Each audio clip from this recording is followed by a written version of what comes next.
Assalamualaikum warahmatullahi wabarakatuh. Saya akan membahas mengenai imunisasi. Sebelumnya perkenalkan, nama saya Betty Mareta, NIM 0801192034 dari kelas IKM 9 semester 3, Universitas Islam Negeri Sumatera Utara. Kita mulai dari latar belakang dari imunisasi. Nah, imunisasi itu merupakan salah satu upaya pencegahan kematian pada bayi dengan memberikan vaksin. Dengan vaksin, seseorang dapat menjadi kebal.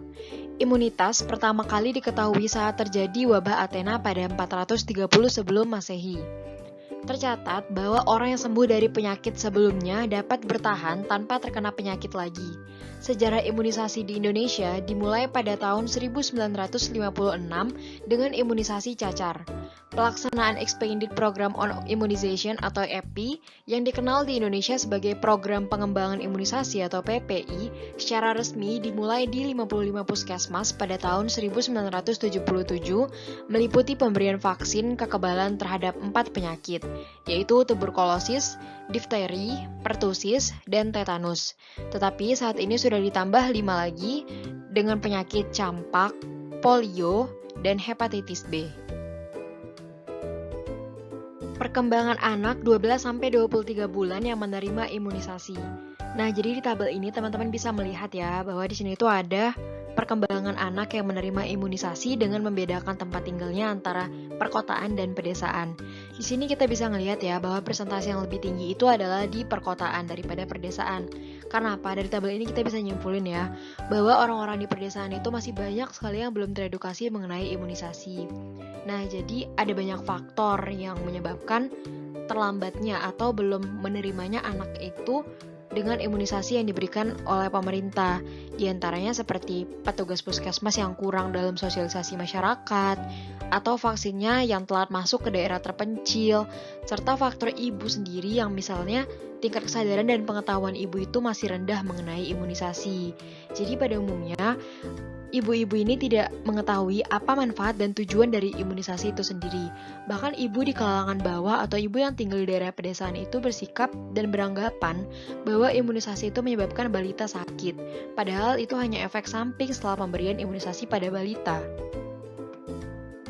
Selanjutnya, apakah definisi, jenis, dan tujuan dari imunisasi? Nah, jadi definisi dari imunisasi itu adalah proses pembentukan sistem kekebalan tubuh dan upaya membuat suatu individu menjadi kebal terhadap suatu penyakit infeksi. Material imunisasi disebut dengan imunogen, dan imunogen merupakan molekul antigen yang dapat merangsang kekebalan tubuh. Selanjutnya, kita masuk ke tujuan imunisasi. Yang pertama adalah melindungi seseorang terhadap penyakit tertentu atau intermediate goal. Yang kedua, menurunkan prevalensi penyakit atau mengubah epidemiologi penyakit. Yang terakhir adalah eradikasi penyakit atau final goal. Selanjutnya, respon imun. Respon imun terbagi menjadi antigen dan antibodi. Antigen adalah zat yang merangsang reaksi kekebalan, terutama produksi antibodi.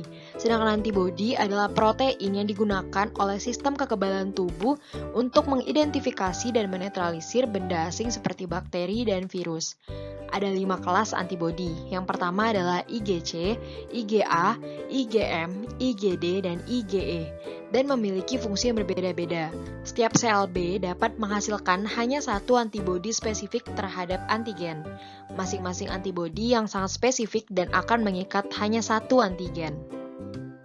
Selanjutnya, pengertian dan jenis imunisasi. Yang pertama adalah hepatitis B, yang merupakan imunisasi untuk mencegah virus hepatitis B yang dapat menyerang dan merusak hati. Bila virus ini menjangkit sampai dewasa dapat menjadi kanker hati. Selanjutnya, imunisasi polio merupakan imunisasi untuk mencegah serangan virus polio yang dapat menyebabkan kelumpuhan. Sedangkan pengertian imunisasi BCG adalah imunisasi anak untuk mencegah tuberkulosis paru, kelenjar, tulang, dan radang otak yang bisa menimbulkan kematian atau kecacatan. Selanjutnya, imunisasi DPT merupakan imunisasi untuk mencegah 3 penyakit, yaitu difteri, pertusis, dan tetanus. Penyakit difteri dapat menyebabkan pembengkakan dan sumbatan jalan nafas, serta mengeluarkan racun yang dapat melumpuhkan otot jantung. Sedangkan penyakit pertusis berat dapat menyebabkan infeksi saluran nafas berat atau pneumonia. Sedangkan tetanus mengeluarkan racun yang menyerang syaraf otot tubuh sehingga otot menjadi kaku, sulit bergerak dan bernafas. Siapakah yang harus diimunisasi? Yang pertama adalah bayi 0-7 hari, bayi 1-4 bulan, dan bayi 9 bulan. Kapankah jadwal imunisasi anak? Jadwal imunisasi bayi dan anak menurut Ikatan Dokter Anak Indonesia yang pertama adalah 0-6 bulan. Bayi baru lahir atau usia kurang dari 24 jam itu menggunakan imunisasi hepatitis B atau HBO. Sedangkan bayi umur 1 bulan itu menggunakan polio 1 dan BCG, bayi umur 2 bulan menggunakan DPT, HB, HIB1, dan polio 2 serta rotavirus, sedangkan bayi umur 3 bulan menggunakan DPT, HB, HIB2, dan polio 3, bayi 4 bulan menggunakan DPT, HB, HIB3, dan polio 4, dan rotavirus. Selanjutnya kita masuk ke pembahasan dari imunisasinya. Yang pertama adalah hepatitis B. Imunisasi hepatitis B pada bayi dilakukan 4 kali sebelum si kecil usia 6 bulan. Pemberian vaksin ini jaraknya 1 bulan, yaitu ketika bayi baru lahir, bayi usia 2, 3, dan 4 bulan. Anda bisa memberikan imunisasi HB bersamaan dengan DPT. Berikutnya adalah polio. Imunisasi polio pada bayi dimulai ketika ia baru lahir sampai usia 1 bulan.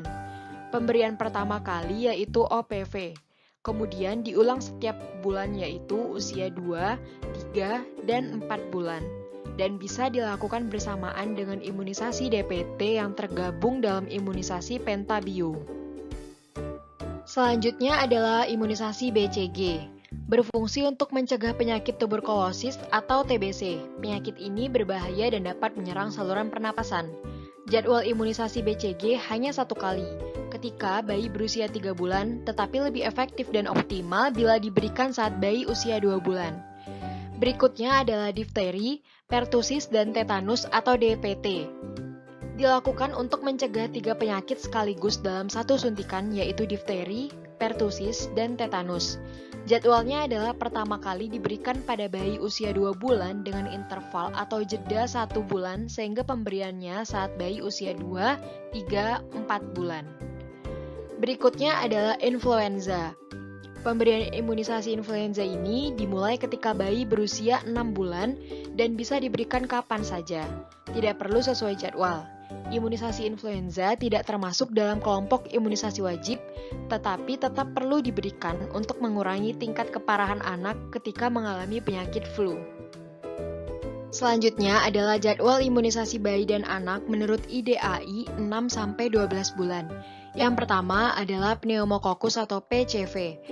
Digunakan untuk mencegah penyakit yang disebabkan oleh infeksi bakteri Streptococcus pneumoniae atau kuman pneumococcus.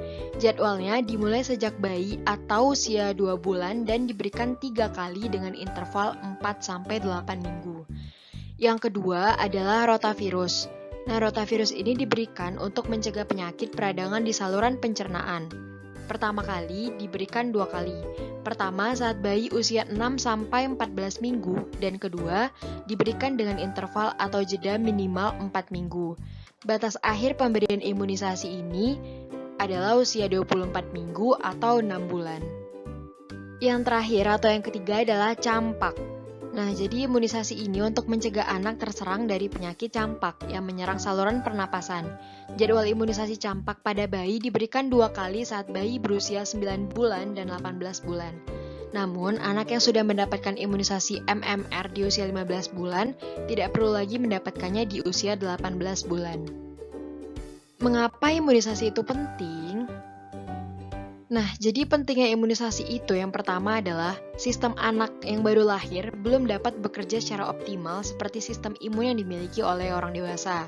Nah, jadi dengan adanya imunisasi, artinya kita bisa melindungi anak dari berbagai risiko penyakit di masa yang akan datang. Lalu, pentingnya imunisasi yang kedua adalah imunisasi dilakukan dengan cara memberikan vaksin kepada anak. Nah, jadi hal ini akan membantu sistem imun anak memproduksi antibodi khusus untuk melawan jenis-jenis penyakit tertentu.